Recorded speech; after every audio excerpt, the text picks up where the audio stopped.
علامہ امام فخر الدین رازی رحمۃ اللہ علیہ تفسیر کبیر کے اندر فرماتے ہیں کہ اس آیہ کریمہ کے اندر والذین معہ سے مراد حضرت ابو بکر صدیق رضی اللہ تعالیٰ عنہ، اشداء علی الکفار سے مراد حضرت سیدنا فاروق اعظم، رحماء بینہم سے مراد حضرت عثمان غنی رضی اللہ تعالیٰ عنہ، اور تراہم سے مراد حضرت علی کرم اللہ تعالی وجہ الکریم کی ذات۔ اس آیہ مبارکہ کے اندر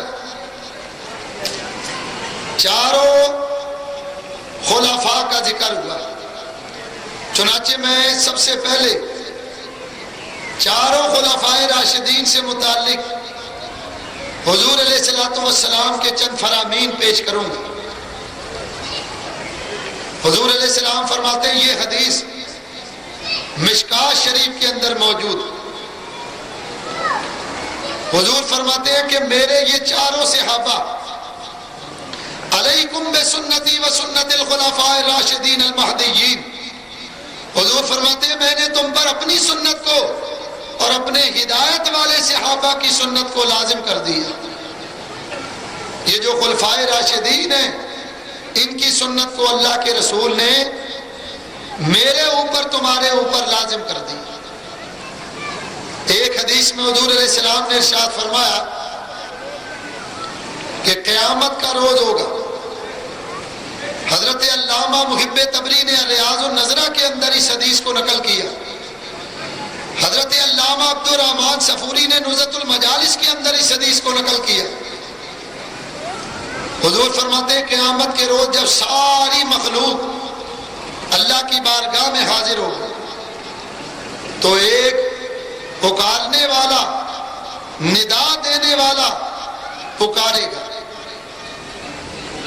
حضرت سیدنا ابو بکر صدیق رضی اللہ تعالیٰ عنہ کو اللہ کی بارگاہ میں حاضر ہونے کا حکم ہوگا۔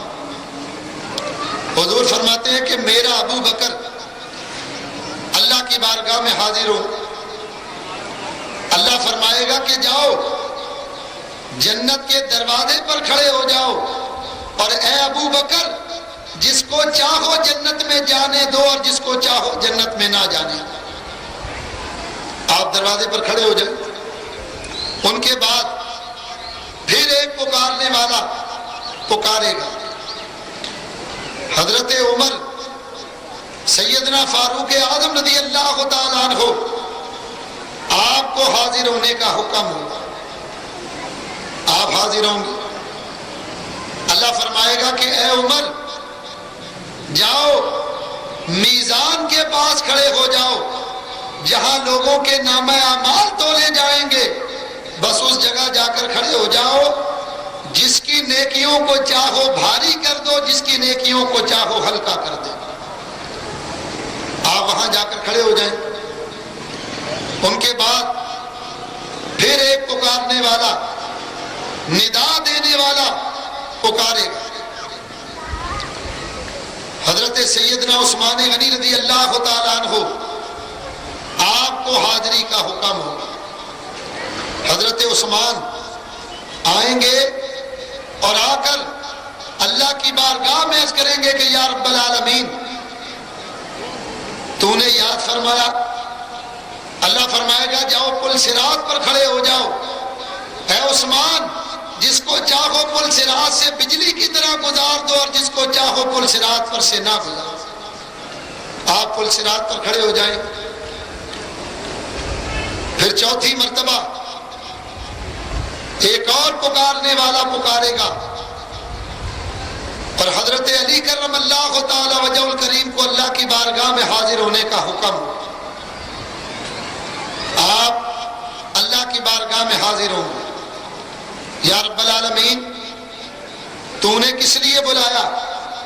اللہ فرمائے گا جاؤ حوض کوثر پر کھڑے ہو جاؤ، اور جس کو چاہو حوض کوثر کا جام پلا کر اس کو سیراب کر دو، اور جس کو چاہو حوض کوثر کے پانی سے محروم کر دو۔ اس حدیث میں بھی چاروں خلفائے راشدین کی فضیلت کا ذکر کہ چاروں کا اپنا اپنا ایک مقام، اور قیامت کے روز یہ چاروں حضرات اپنے اپنے مقام پر موجود ہوں۔ دو حدیثیں، تیسری حدیث، یہ حدیث بھی الریاض النظرہ کے اندر موجود ہے۔ حضور علیہ الصلوۃ والسلام کی بارگاہ میں جبریل امین ہے۔ حدیث میں آتا کہ جبریل ایک تھال لے کر آئے جس کے اوپر ایک کپڑا ڈلا ہوا۔ جبریل آئے، عرض کی یا رسول اللہ یہ جنتی سیب ہے اور اللہ کا حکم ہے کہ آپ جس کو چاہیں یہ سیب عطا فرما دیں۔ حضور علیہ السلام نے کپڑا نہیں ہٹایا بلکہ اندر ہاتھ ڈال کر ایک سیب نکالا اور وہ سیب نکال کر حضرت ابو بکر صدیق کو دے دیا۔ آپ نے دیکھا کہ سیب پر ایک طرف لکھا ہوا ہے ھذہ ہدیۃ من اللہ لابو بکر صدیق، یہ تحفہ اللہ کی طرف سے ابو بکر صدیق کے لیے، اور دوسری طرف لکھا ہوا ہے من ابغض صدیق فہو زندیق، جس کے سینے میں ابو بکر کا بغض ہوگا، ابو بکر کے لیے دشمنی ہوگی، ایسا آدمی جہنم میں داخل کیا جائے گا۔ اس کے بعد حضور علیہ الصلوۃ والسلام نے دوسری مرتبہ ہاتھ ڈالا اور سیب نکالا۔ حضور علیہ الصلوۃ والسلام نے وہ سیب نکال کر حضرت عمر کو عطا کیا۔ آپ نے دیکھا کہ سیب پر لکھا ہوا ہے، ایک طرف لکھا ہوا ہے من ابغض عمر فہو فی سقط، جس کے سینے میں عمر ابن خطاب کے لیے بغض ہوگا، دشمنی ہوگی، تو یاد رکھو ایسے آدمی کو اللہ تعالیٰ جہنم میں داخل کرے گا۔ اور دوسری طرف لکھا ہوا ہے کہ ھذہ ہدیۃ من اللہ وہاب لعمر ابن الخطاب، یہ تحفہ اللہ وہاب کی طرف سے عمر ابن خطاب کے لیے۔ پھر حضور علیہ الصلوۃ والسلام نے تیسری مرتبہ ہاتھ ڈالا، سیب باہر نکالا، وہ سیب حضرت عثمان غنی کو عطا کی۔